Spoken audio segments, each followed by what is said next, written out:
Okay.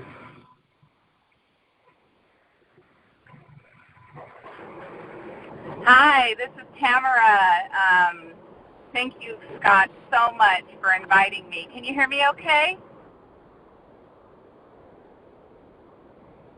I can hear you fine. Tamara, sorry. I just swamped you. I'm sorry. I just swamped you. Can you start over? Yeah.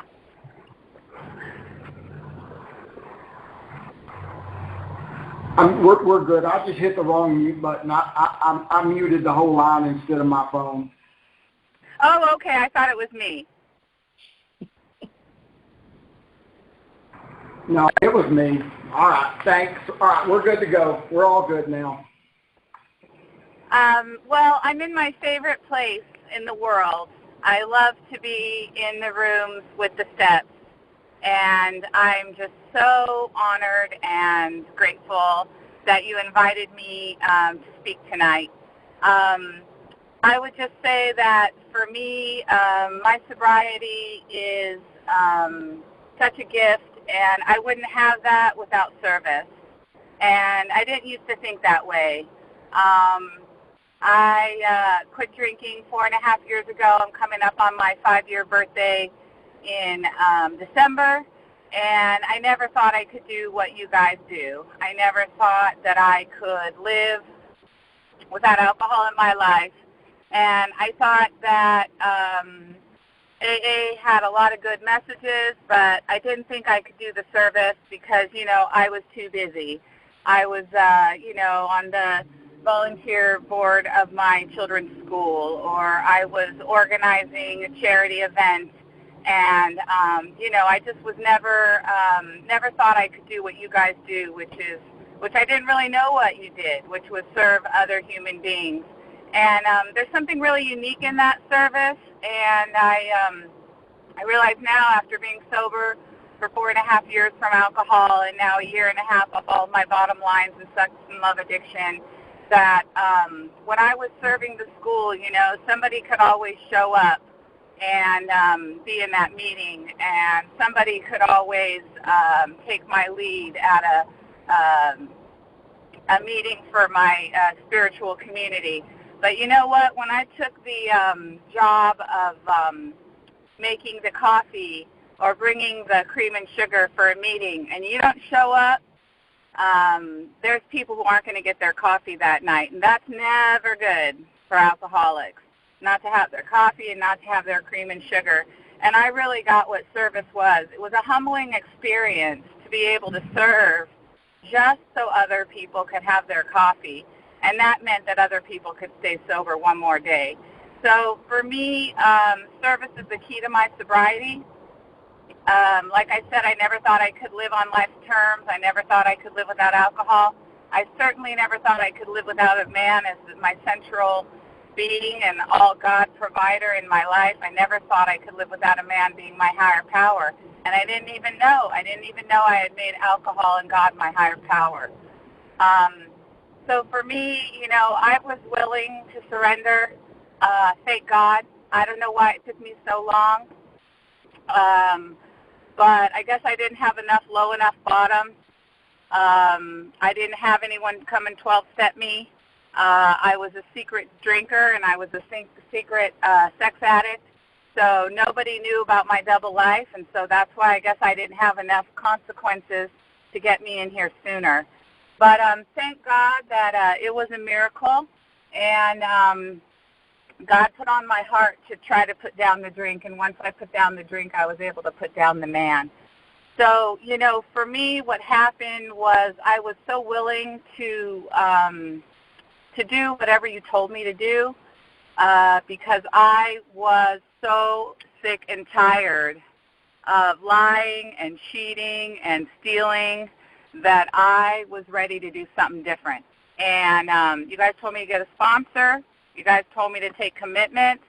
I rarely say no to a tradition, to a 12-step ask. You know, if I have to, I have to. But I rarely do say no. And that's because service works. Service works to keep me sober. So for me, I wanted to take on sponsees really early. I thought it was really important. I knew I was coming to meetings, and I knew I was reading my book, and I knew I was checking in with my sponsor, and I knew I was doing my steps, but I knew I needed to do that fifth part, that 12th step, which is pass it along to others what we freely receive. And I tried, I got a couple girls in the rooms. One girl, I think she wasn't really committed to the idea that she was an alcoholic. She was just trying to get her son back. So I was only her sponsor for a couple months until she got her son back. And I had another woman who her schedule changed, and she wanted to be in daytime meetings, and at that time I was in nighttime meetings because of my job. But it started to click, I started putting myself out there on the H&I panels, going to hospitals and institutions, and that did the trick. I was able to keep sharing my story for people who were in rehab, and that helped me do the service that I needed to keep me sober. And then finally God brought me my first sober person who really wanted to work the steps, and I got the honor of starting to sponsor that person. Now, for me, sponsorship has been a really eye-opening and beautiful thing because, at first I came into it thinking that I needed to help somebody else, right? I needed to help somebody get through the steps. And I was really, really attached, as a good codependent is, to making sure that that person did one, and then they did two, and then, they didn't get a God. Okay, then they can do three, and are they going to get a God? And I was so worried about helping them, find what I had found, because this way of sobriety had changed my life. I went from confused, crying all the time, not knowing what end was up, to clarity, to peace, to serenity. And I so badly wanted my sponsors to have this, and what I learned was that I had to get out of the way. I had to get out of the way and let the steps and traditions that have been with us for over 50 years, I had to let those steps and traditions and that beautiful book that changed my life. I read that book in 3 days when I decided to put down the drink. And that book was my story that I was looking for. My whole life I was looking for a book like this. It was my family's story, and it was our country's story. And I had to get out of the way of myself and let the steps and traditions and higher power do the work. And once I did that, this amazing thing happened where I had all the time in the world to sponsor other people. I had all the time in the world to serve and speak and be on H&I and lead meetings. And so once I got myself out of the way, then higher power was able to come in and work my whole schedule out. I sponsored tons of women in both these programs, and it's not about me. This is what I do to keep my sobriety. That's it. I don't know if I'm a good sponsor. I don't know if I'm a bad sponsor. The other thing I've really learned is that these sponsor relationships have really helped me in my personal relationships. So I'm able to learn things with my sponsor or with my sponsee that helps me in my personal relationships. And what I mean by that is I'm able to listen without an agenda. I'm able to share and be heard, which is one of the really amazing things you get with this program, is you get to help share this message. And if the people are really hungry for it and they really want to stay sober, they will listen. And you get to practice being listened to, and you get to practice listening, which is really what we all want in our healthy relationships. The other thing is you get to practice boundaries. You get to set your own time schedule. You get to figure out, is it comfortable for you to be on the phone with someone for more than 15 minutes? Do you like being on the phone with someone for an hour? Would you prefer a 5-minute check-in every day? What would she prefer? What would she like? And you get to work these things out. If you read the sponsorship pamphlet from AA and you look at the material in the SLAAPP book, you will see that there's not a lot of direction of how any of this goes. This is an oral tradition that's been passed down. So people think, it should be done this way and your sponsor should call you every day, or it should be done that way and this one shouldn't contact that one. No, but this is like a dynamic. that you get to work out with one person at a time, one human being at a time. You know, one soul who's just trying to get a little bit more sober and have that daily reprieve. So you get a couple things out of this. First of all, you get to learn how to set boundaries in not such a deep, intense situation like you might in an intimate relationship. And you get to see how that goes. You get to check in, how does that feel for you? You get to check in, how does that feel for them? And they can tell you, and I've had sponsors tell me, that's not working for me. Well, that's not a deal breaker for me. I can listen today and say, oh, that doesn't work for you. What would work better? And a lot of times my sponsors have more courage. They have more strength. They have more smarts. They have more wisdom. They have more spirituality than I even do. A lot of times we'll be in a session where we're working together, and I'm getting just as much out of that session as they're getting, and it just goes both ways, you know, back and forth like that. I don't believe you have to have the steps done to start sponsoring. That's not how we do it in AA or from where I come from in AA in California. We start sponsoring as soon as you can. As soon as you have anybody that has a little less recovery than you, they want what you have, you can start sponsoring. You know, to wake up in the morning and have a gratitude chain with 9 other women on it, to wake up in the morning and it's not all about me. I don't wake up in the morning and say, what's happening to me? What's going on with me? What am I feeling? I don't do that anymore. I wake up in the morning, see where I'm needed, see where I'm serving. Am I going to a meeting? Am I leading? Am I taking a commitment? Grab those commitments. That will keep you sober. That will give you power. It'll give you the power of God. And when you take on people, you don't have to worry about if you're ready, because your higher power just has to be in the room with you. And if not, then just believe in the rooms just believe in all the miracles you've seen, you know, all the miracles of millions of people getting sober in these 2 programs or any other program that you're in, over and over and over again. If you don't have a higher power, you can just believe in the magic of this book, the magic of the room.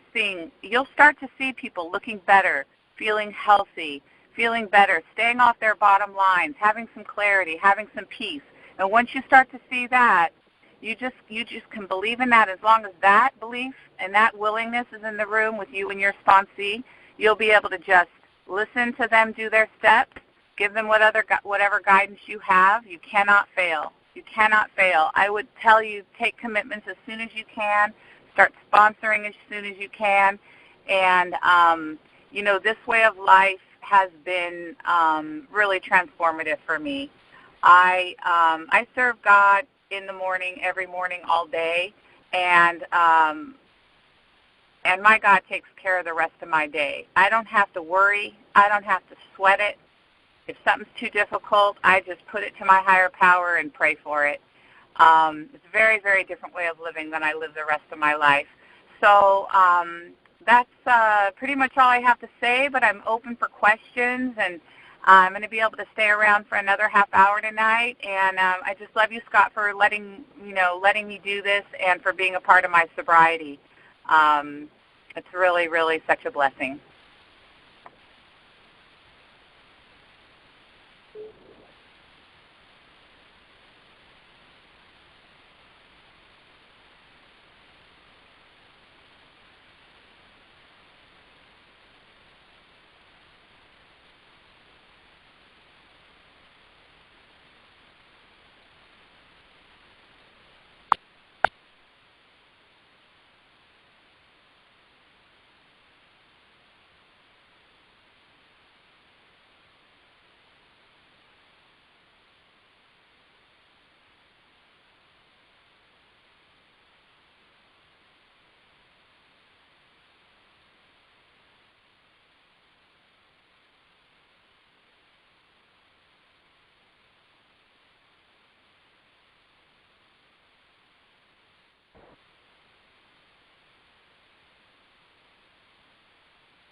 Hey, how about now? I bet y'all can hear me now. Thank you, everybody.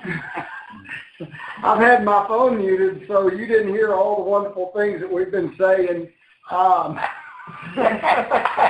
I can hear you fine. Yeah, everybody in the room here could hear me, but y'all couldn't hear me.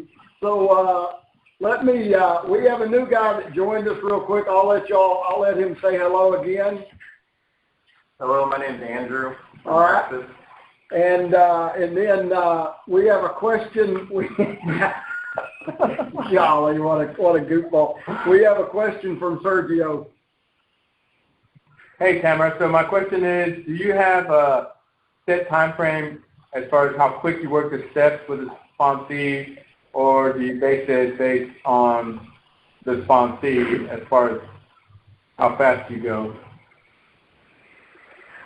Thank you so much. I try to get them doing their steps as quick as possible. If I'm going to take somebody on as a sponsor, I at least want to know that they have a willingness to stop acting out. And I try to get them into the steps. I use the step workbook that's on the SLAAFWS website. It's a really great little book. It only costs $12. And I use that book, and I start to have them look at that step one as soon as they're ready. You got another question? I got a follow-up, which this is always the one that's most interesting to me, which is establishing that willingness. Absolutely. That's always this crazy line where, you know, there's guys that are willing, but they're kind of halfway willing and not. How do you establish that? You know, I think that comes with a little bit of practice, but for me, I'll tell you one way that I figured out when people weren't willing, and what I wasn't willing to do was I would take a newcomer's phone number, and I would call them or they would call me, and we'd have a conversation. And usually that newcomer call is sort of like a therapy session. You know, they're just sharing kind of like, especially if they've never been to program and this is like their first time ever on a call or very new to the program, they're just going to tell you really how bad things are going. And you're just going to sit and listen, or I sit and listen. And, you know, I may spend 15 minutes, I may spend 20 minutes. It really depends on how God's organized my day. But at the end of the call, you know, I you know, say call me, text me, you know, anytime. Just call me. And if I get a call back and then the second call goes exactly like the first call, then I say, are you an addict? Do you find yourself relating to this program? And if they've already been to 6 meetings and they're still not sure, then I'll say, okay, well, you know what? I love getting to know you, and I think, you know, you're just an awesome person. You know, usually I feel that. And but I really, I only work the steps. I only spend time with people on the phone working the program because I'm not a therapist. I'm not a life coach. And what happens to me if I get into a lot of these conversations that aren't directed around the steps, my codependency kicks in, and that's when I become a rescuer. And I can do that, you know, I can try to do that with all the people I'm codependent with, my daughter, my mother, my father. You know, I don't need to be doing that in this program. So that's one of the ways that I don't get involved with people that aren't willing. And I'll just tell them, you know, get the names of other women. Look for, you know, when you're ready, you know, look for a sponsor. And if you want to talk to me about sponsorship, that's great. And so for me, you know, I feel like if they want to work with a sponsor, then they're pretty darn willing. And if they like me and they like what I have and they want to work with me, I don't have a lot of to-dos after that. I don't insist that my sponsors call me a certain amount of times. I don't insist that they work their steps in a certain speed. I don't really insist on anything because everything works different for different people. Some people need to be working their steps, and then they decide at their third step, after being in withdrawal only 3 months, they need to go out and try some controlled dating. I mean, that's just what happens. It happens all the time. People have to go try some controlled drinking. They're just not surrendered yet. But once, I think, Scott, are you saying like you've already started working with someone and they're not willing? Well, I've got some that I'm working with that really everybody I'm working with is willing, but I'm still, there's a few guys that I'm talking to that I can't get a real clear sense about their willingness, and so it's always just a challenge because, like right now, I've got 5, 6 guys I'm working with, 7 guys I'm working with, and I don't have time. I don't have time to play Mickey Mouse games with them. So what does it look like when they're not willing? I think it is that I have a pretty. When I hang up or when we're finishing up a call, we've set up the next call, and they're not showing up for that next call. And life happens, so that's not a big deal if you don't make one. But when they start getting to be, hey, there's going to be a rerun of I Love Lucy on tonight that looks pretty interesting to me, or just not showing up, or just, keeping trying to change. And I just don't have a lot of flexibility in threading a bunch of guys in. By the time I talk to guys 2 or 3 times a week, I try to talk between 30 minutes and an hour. There's just not a lot of hours left by the time I work and make a few meetings. I went through this. I'm sorry. No, go ahead. That's it. I went through this exact situation many times. So if somebody doesn't call you or show up for a meeting, or they push it off, like they don't show up at all, or they call you and tell you they have to cancel, what happens next? Do you initiate the next session, or do they? No, they have to initiate the next session. And then they'll initiate the next session, and then they won't show up a second time? Say that again? They'll initiate the next session, but they won't show up a second time? Yeah, I've had that happen.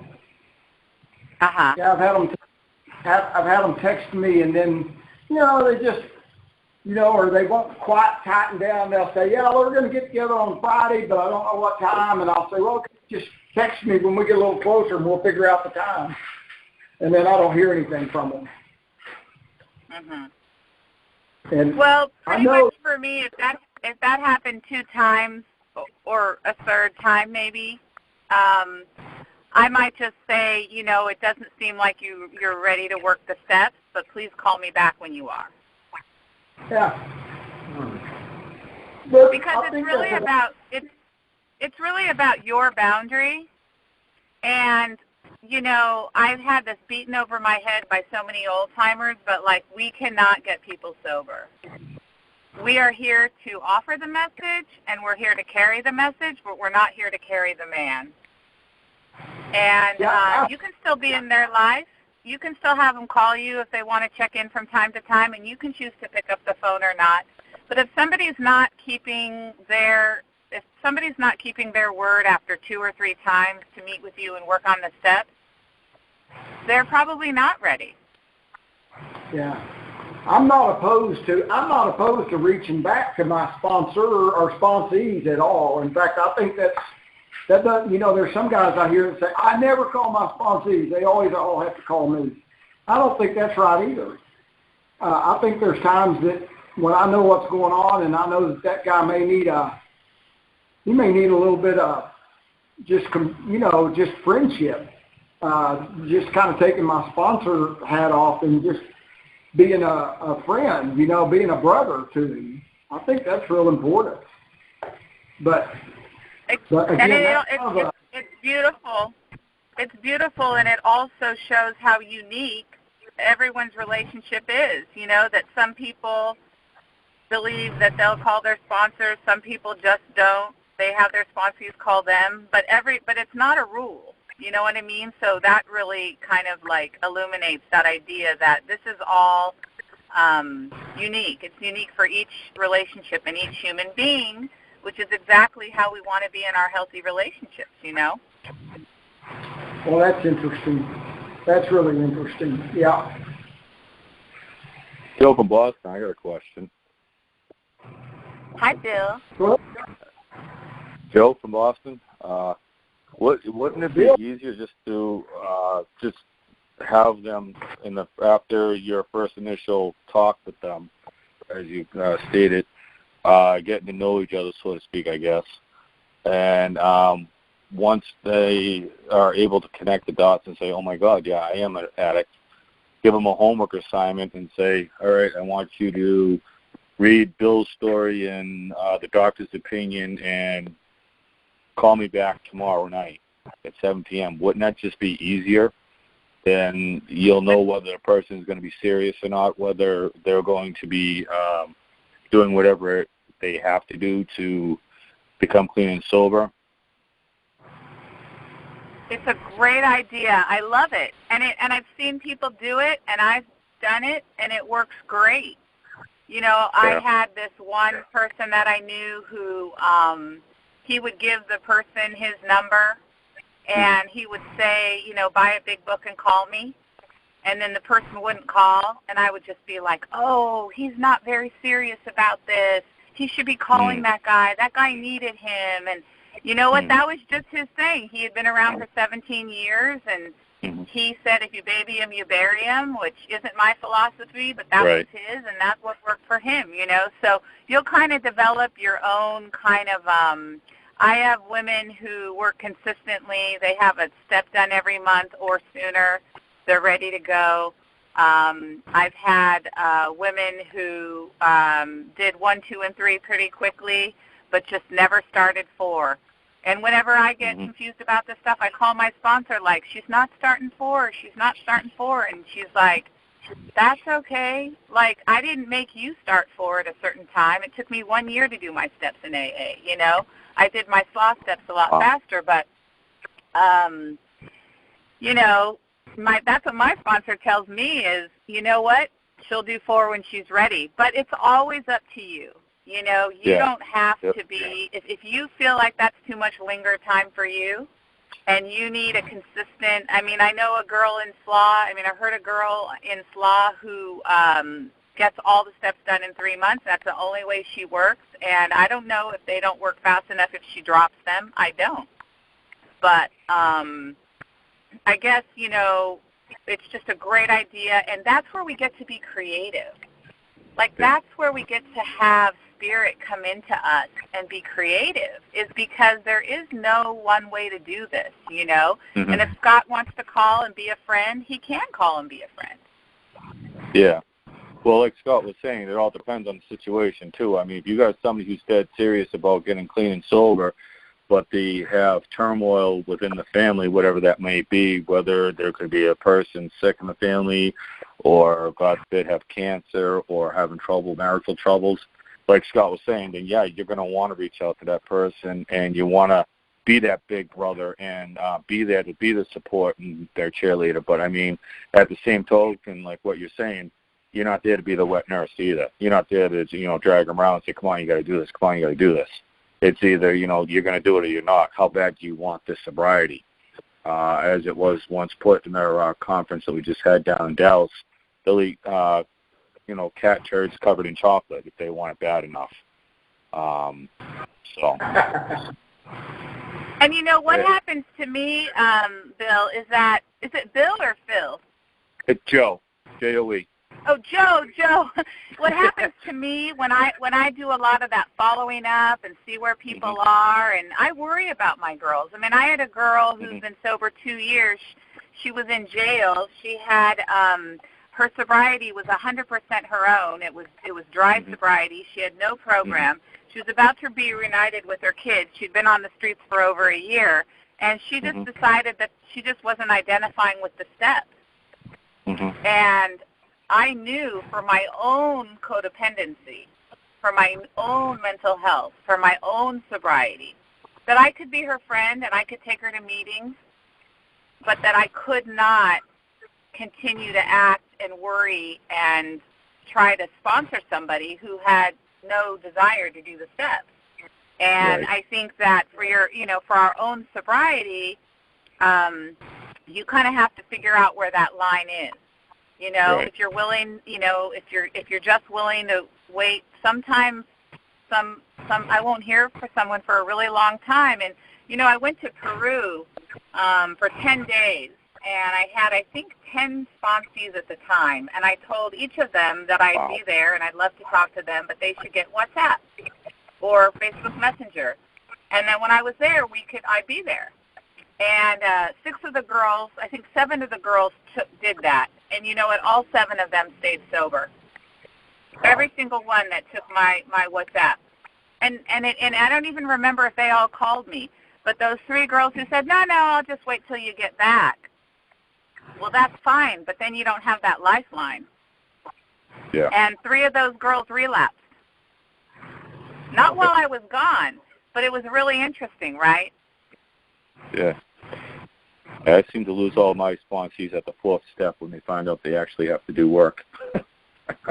Right. That's where most of them drop off. There's probably 3 or 4 of them actually stayed with it and went through with it, and I had them completed all 12 steps in 4.5 weeks. And then most of them, the 4th step, they're like, you want me to do what? Exit stage left. And that's how you know the people are not serious. Hey, did you get to hear Jane when she spoke? No. Oh, well, one of the things she says, which is really interesting, is just write down 3 things that are true right now. And you can do it with the columns, but you don't have to write down about your mother. You don't have to write down about your father. You don't have to write down about your ex-husband, but write down 3 things that are true right now. And I'm working with a sponsee tonight, and she's been putting off her 4th step, and she's been in and out of these programs for her whole life. And so we're just going to start by writing down 3 people, one person that she's got 3 resentments for, or 3 resentments that she has at 3 different people, or one person that she's angry, that she's got 3 things that make her angry. And we're just going to start by writing 3 things, because a lot of times that'll just get them going, and they start to have that relief, and they start to get that power, and they start to feel better. I had this one sponsee, she just kept trying to tell me why she didn't need to read me her 4th step, and I said, it's not like I didn't create this stuff, but she said she wanted to read it to her therapist. I said, great. And then she didn't read it to her therapist. So I said, she kept asking me for help me, make me feel less tortured and help me. And I just said, well, I'm telling you how I can help you. You just need to start moving your mouth and reading that. And the minute she had written a beautiful 4th step, and once she started reading it, she was on her way, Now she can't wait to talk to me and read me another part of it. That's awesome. Yeah, usually I take them to page 65 and I go through that, and then I let them go. I give them 3 days.